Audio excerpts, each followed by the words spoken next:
Tonton video ini sampai selesai agar Anda tidak gagal paham.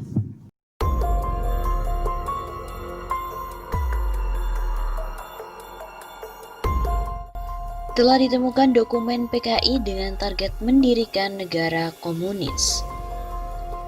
Seorang sejarawan Universitas Negeri Surabaya atau UNESA, Profesor Dr. Aminuddin Kasdi, mengaku telah menemukan dokumen kecil berisi rencana pemberontakan PKI dengan target untuk mendirikan negara komunis di Indonesia, dan mengimbau masyarakat untuk tetap waspada dengan isu-isu seolah-olah PKI itu tidak kejam.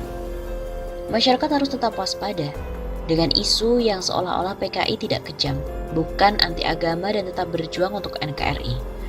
Begitu kata Dr. Aminuddin Kasdi dalam suatu diskusi kecil di Surabaya beberapa waktu yang lalu.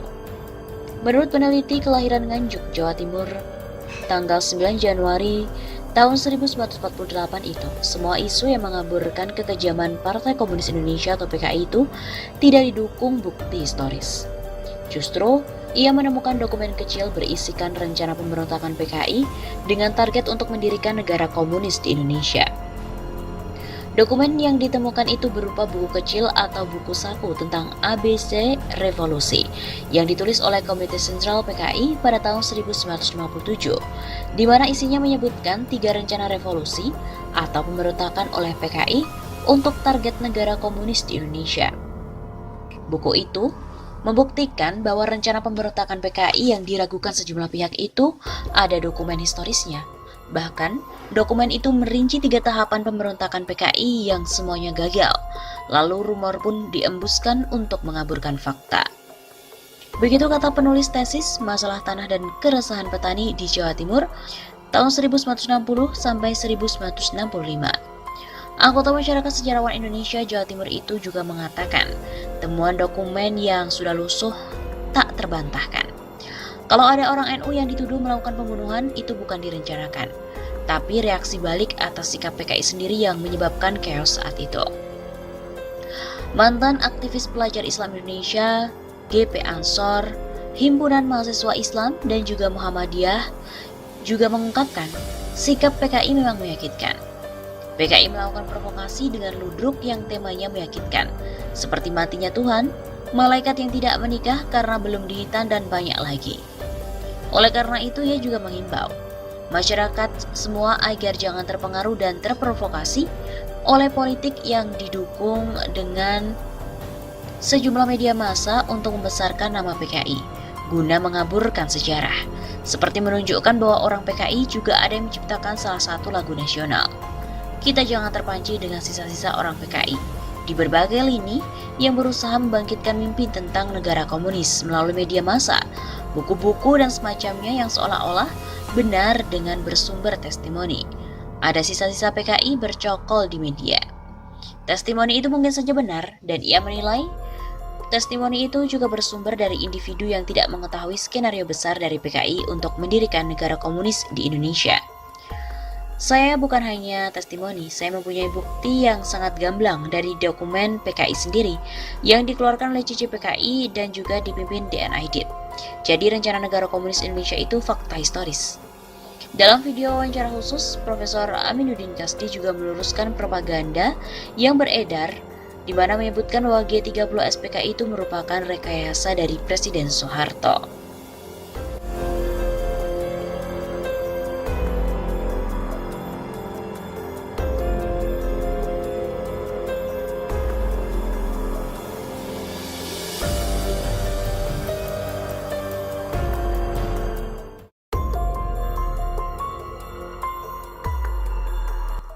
Polarisasi tajam selama 4 tahun terakhir.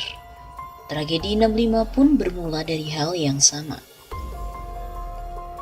Presiden ke-6 Susilo Bambang Yudhoyono kembali mengatakan kekhawatiran mendalam menyangkut kehidupan bermasyarakat dan juga berbangsa akhir-akhir ini. Menurutnya, kerukunan masyarakat dan juga harmoni sosial saat ini terasa retak dan jauh dari semangat persaudaraan. SBY juga mengatakan mengamati dengan tekun apa yang terjadi di tanah air dalam 3 hingga 4 tahun terakhir. Bermula dari dinamika politik Pilkada DKI Jakarta 2017, katanya kehidupan masyarakat saat ini seperti berjarak dan terpisah. Kemudian terbangun polarisasi yang tajam di antara kita, baik karena faktor identitas, politik, maupun ideologi. Sepertinya masyarakat kita harus dibelah dua, kita dan mereka, bahkan kita lawan mereka. Kata SBY dalam sebuah tulisan bertajuk Indonesia tahun 2021, peluang untuk sukses ada, jangan kita sia-siakan. Pada hari Jumat 8 Januari 2021. SBY juga mengatakan ada kondisi di mana kelompok yang berbeda identitas, partai politik dan garis ideologi dianggap sebagai lawan. Bahkan, untuk bicara pun merasa tak nyaman. Menurut SBY, garis permusuhan ini bahkan sudah menembus lingkaran persahabatan yang telah terbangun lama, bahkan di lingkaran keluarga. Sungguh memprihatinkan, jika lingkaran tentara dan polisi yang harusnya menjadi contoh dalam persatuan dan persaudaraan, sebagai bangsa juga tak bebas dari hawa permusuhan. Menurut Purnawirawan Jenderal TNI ini, keadaan tersebut sangat menyedihkan dan membahayakan masa depan bangsa. Ia juga lantas menyinggung tragedi berdarah gerakan 30 September 1965 yang juga bermula dari polarisasi sosial tajam. Begitu pula dengan konflik horizontal pasca krisis 98, seperti di Sampit, Poso, Ambon dan juga Maluku Utara. SBY mengatakan saat itu perlu waktu 3-4 tahun untuk mengakhiri benturan dan kekerasan. Belum lagi fase rekonsiliasi dan mengembalikan kepercayaan yang memakan waktu lama. Saat ini jika polarisasi antar kubu politik sangat tajam, kehidupan demokrasi pasti tidak sehat. Begitu kata mantan Ketua Umum Partai Demokrat ini. Imbasnya, SBY pun juga melanjutkan, pemilihan calon pemimpin baik di pusat maupun daerah akan sangat dipengaruhi dan juga ditentukan dari apakah mereka memiliki identitas, kemudian mereka paham ideologi dan politik yang sama. Pertimbangan pertama, memilih pemimpin seperti faktor integritas, kapasitas dan kesiapan untuk memimpin juga tak lagi dianggap penting. SBY juga khawatir dengan masa depan bangsa jika hal semacam ini terus menjadi kenyataan dan semakin ekstrim dari tahun ke tahun.